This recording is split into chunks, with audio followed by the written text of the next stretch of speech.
What's going on, everybody? Anthony coming at you with another video. Hope everyone is doing well. It's been a little bit since my last video. I'm trying to get out one of these mail days at least once a month as long as I have stuff that's coming, but haven't been really picking up very much lately. Whether I've missed out on things, there's been a couple of those. Not a ton of stuff has been popping up that I've really wanted, and I've had focuses outside of the sports card hobby. But did want to put this video out, talk a little bit about what's going on in the hockey world, because that's definitely been the biggest story kind of late that I've been following. Obviously the big one, Carolina Hurricanes won the Stanley Cup. Probably not my most enjoyable moment, because I don't know, the Carolina Hurricanes have been a thorn in our side for many years, knocking out of the playoffs here and there. But it is what it is. I think I'd rather have them than a bandwagon team like the Golden Knights win it. Here nor there. But the biggest stories right now has been what's been going on this offseason for hockey. One being the salary cap being increased. So you have teams that have a lot of players want to play for them for certain reasons. Big one being Florida Panthers. Players are always kind of intensified to play in Florida when it comes to hockey. Number one, they're always been good teams, and the no income tax down here. So players take home more money. So there's always been a sell. With that salary cap being increased, they can attract players. And trade window really kind of kicked off with a bang. Brady Tkachuk getting traded to the Florida Panthers. Kind of sucky, because personally my brains aren't going to agree. Florida takes a year off, has a couple injuries, takes a year off, and all of a sudden now they are Stanley Cup contenders again. Gotta love it. Bruins have major holes to fill. We still have that Patrice Bergeron-sized hole that we're still trying to fill for a 1C. And just Don Sweeney, just being the typical GM he is, he's not going to trade for the big names. He trades for potential, trades for the future. Biggest problem is David Pastrnak is not getting any younger, and if we want to win it with him, it's kind of coming down to the wire. He's obviously been to 2 Stanley Cup finals now, lost both of them, and it's kind of a little depressing. So trade-wise, our biggest kind of focuses needed to be a defensive partnership with Charlie McAvoy and a 1C. Both of those have not been fulfilled yet. We had interest in Robert Thomas, but there were reports that in return, they wanted Fraser Minton, James Higgins, and a first overall pick, which would have been insane.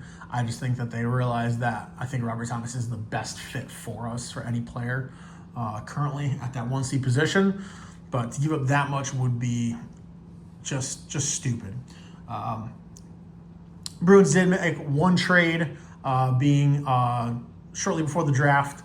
They traded the 23rd overall pick for J.J. Peterka from Utah. Been in the league for a little bit now. Obviously was a rookie in 2020. Granted, he's a top 6 forward. We didn't have to give up any of our top prospects, so we're retaining all of our big guys that there's been interest in them, whether it be Will Zellers, Dean Letourneau, or James Higgins. Personally, I'm at the point where I think Matt Poitras could be used as a potential trade package for somebody. I just think we have a lot of depth in that prospect area when it comes to forwards. We also have Kuznetsov, who's still very young as well. So to get a top 6 guy for a pick that honestly the Bruins would have probably screwed up. That front office does not know how to draft. Yeah, of course they traded James Higgins, but it's really hard to mess up taking a guy at 7th overall that was projected to be 1st overall the year before. So really hard to mess up that pick. Then before that, we really haven't had our first round pick. The last one that's worked out was McAvoy, and that was, 2016, 2017? So Bruins don't have a great history with their drafts. So, you know what? I'm not upset about it. He is locked down to a 4-year contract, so it's not going to be a rental. And then He's on about $6 million. There are concerns with his defensive attributes to his game, but he's consistently scoring 20 goals a season. I think it could be a good addition to the team, add some versatility. He's not like that you're kind of dump the puck kind of player, which we've had too many of those, I think, recently. I think we need to ship out guys like Elias Lindholm and Casey Middlestat. But we'll see what happens. Try to stay positive. I've been rambling for 5 minutes. Let's show some cards. First pickup you can see behind there is the Zdeno Chara bobblehead. This was given away at his Rafters night when his jersey number got retired. So this was one that was on the list for me to definitely grab. Really awesome looking bobblehead. I feel like hockey does a really good job with their bobbleheads for a giveaway night. That's a great looking bobblehead. So, and it's already been announced that Patrice Bergeron's number will be retired this year. So there will be a Patrice Bergeron bobblehead to go with that one, which I will definitely be grabbing. And then right onto the cards. Back when the Bruins kind of made me happy, got one card in that I've actually been looking for quite some time. This guy gets zero hobby love. This is his only rookie autograph, and he has like one autograph and artifacts, and that's it. But longtime member of the Bruins, obviously he's Zdeno Chara's partner on that defensive line.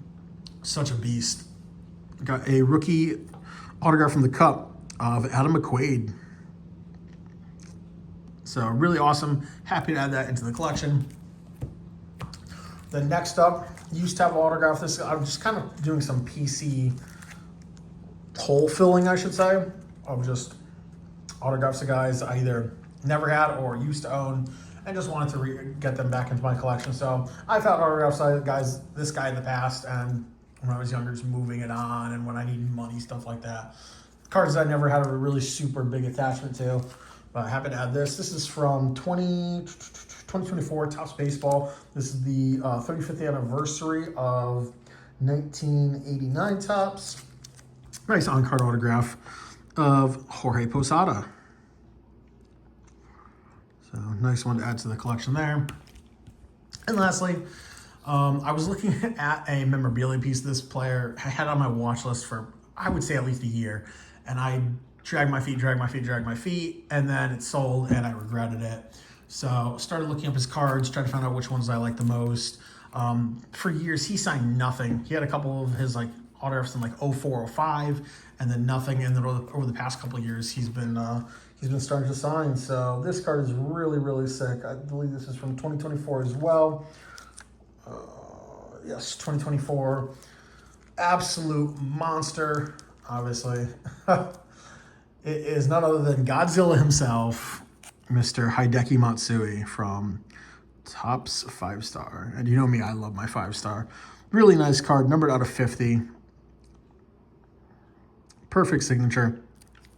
The memorabilia piece that I was looking at was a signed bat. It was a black bat, signed in silver Sharpie, with his signature in English, his Japanese signature, and then two inscriptions, Godzilla and 09 World Series MVP.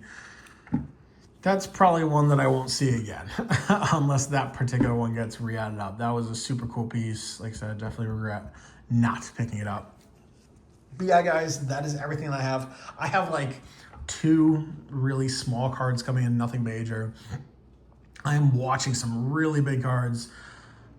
One auction that I'll be going heavy on, and then a couple buy now best offers that I'm trying. They're a little overpriced, so I'm trying to get the price down. But I mean, if I can snag one of them, there's some big cards up right now that I'd definitely love to add.